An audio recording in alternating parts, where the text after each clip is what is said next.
let's look at the God's character approach to ethics. This is a distinctively Christian point of view of ethics that will only make sense from a Christian point of view. But let's see what this approach has to say. So the main idea of what I call God's character approach to organizational ethics is that if God exists, our thoughts and behavior can be evaluated by his ethical standards, and they should be evaluated by his ethical standards, and he himself will evaluate them by his ethical standards. Secondly, God's ethical standards conform to his nature and character.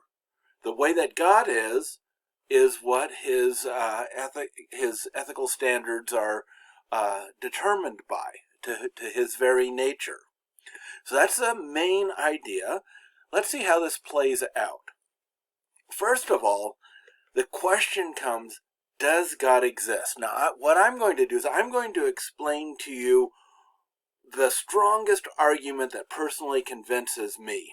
Now, everybody's different, and other people are going to see other arguments for or against the existence of God, but this is the argument that speaks to me the most.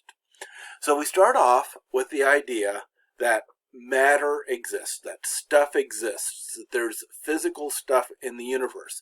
And I think we can all agree that that's true, but given the nature of matter, everything we know about it indicates that if it exists, there's got to be some reason for it to exist.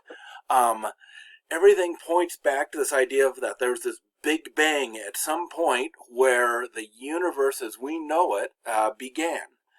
So let's call whatever this reason that matter exists, God. So if God exists, and if God created matter, he has the right to evaluate what matter does.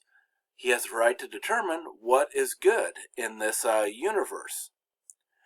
Now, let's keep going here, and with a few more assumptions, which I think are pretty reasonable. First thing that I think we can assume is that God is morally good. He doesn't want to hurt us or do evil to us. And if he does, then we are really in trouble. I don't think there's any hope for us. So let's assume that he is morally good. Now, I think if he's morally good, it's reasonable that he's going to try to communicate with us who are part of this universe. He's not so completely outside of the universe that he has no care or concern for the universe, but he wants to communicate with us. Now, this is assuming that God is personal and he cares about individuals, and we as individuals can have some concept of knowing him. But I think since we have personality, we have individuals, there's a good chance that this is a reflection of some characteristic of God. Now, going back to this idea, what does it mean that God is morally good if he is? It means that he'll be motivated by love and justice and truth, because everything in us tells us that love and justice and truth are something that is good. So if he's going to communicate with us, and he's going to be motivated by love, justice, and truth, we need to seek out how he has communicated with us. Now, I am personally convinced that he has communicated to us by sending Jesus Christ, whom we know through the Bible. That Jesus Christ is in fact God incarnate, God coming to live among us to demonstrate what it means to love, to live in truth, to live in justice, and that through him that we can know God. So that's where I'm coming from. And so where does these basic ideas lead to? First of all, let's look at God's character. That's the idea of God's character. The God's character approach to holiness is that if we look at God's character, we can figure out, have a better idea of what it means to act ethically. We're going to start off with the hardest concept, and that is that God is holy, that he is altogether separate from the universe and sovereign over it. Now, this is a really difficult concept for us because we don't have a whole lot of experience with things that are more powerful than the universe. So it becomes really abstract really quickly. One way of looking at it is to think of social status. In our culture, there's all kinds of things that give people social status. Money, riches, power, fame, glory, all kinds of things. And people say, whoa, this is really great, or Jeff Bezos is awesome because he's so rich, or Bill Gates, or Elon Musk. These people are all great. But when we say God is holy, what we mean is that if we've got a scale where humans are, like really low status humans are here, real high status humans are here, God is off the scale, infinitely above everyone on that social status scale.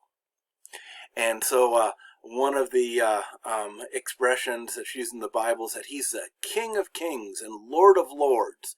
He's sovereign over everybody, over the entire universe, because he is holy. And so how does that relate to behavior? Well, that which fits into his intentions with the universe, what he wants for the universe, is holy, and what goes against his intentions is unholy. And so for us to live that way, with holy behavior, that requires single-minded devotion to God, and the highest moral standards.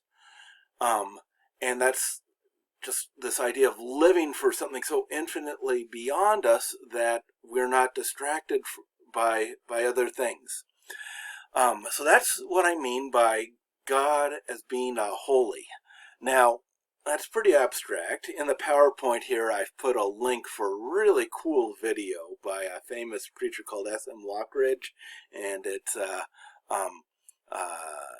kind of a spoken word 3-minute sermon on Jesus that I think does a really good job of capturing his holiness. So the link will be in the little description underneath the video, and you can download this PowerPoint also if you would like that link.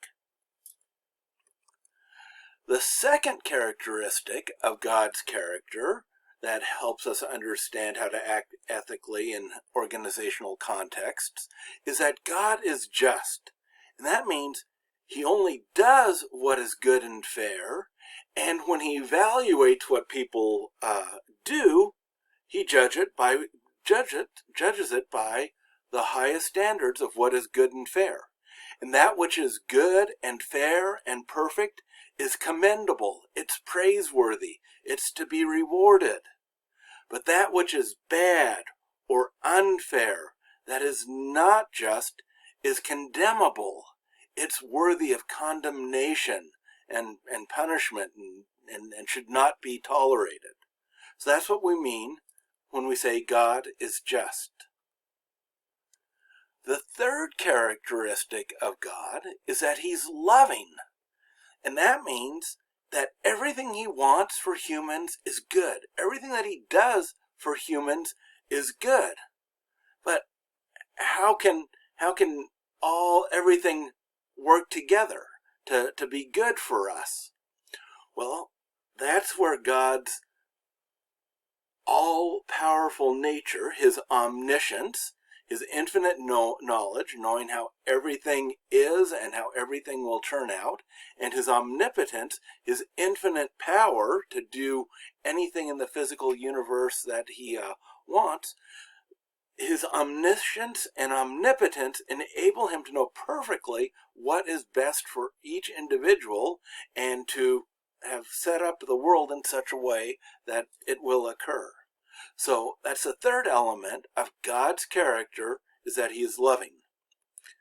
Now the key idea in this God's character approach to organizational ethics is that a behavior is ethical to the degree that it conforms to God's character. That is, to the degree that is holy, just, and loving. And we can measure our behavior by these standards and say, aha, is that ethical or is that not ethical? Now, this is the central theme of the book Just Business, Christian Ethics in the Marketplace by Alexander Hill, which is the kind of the main textbook we're using in this course. But we'll be coming back to this idea of judging ethics from a Christian perspective based on God's character several times during this course.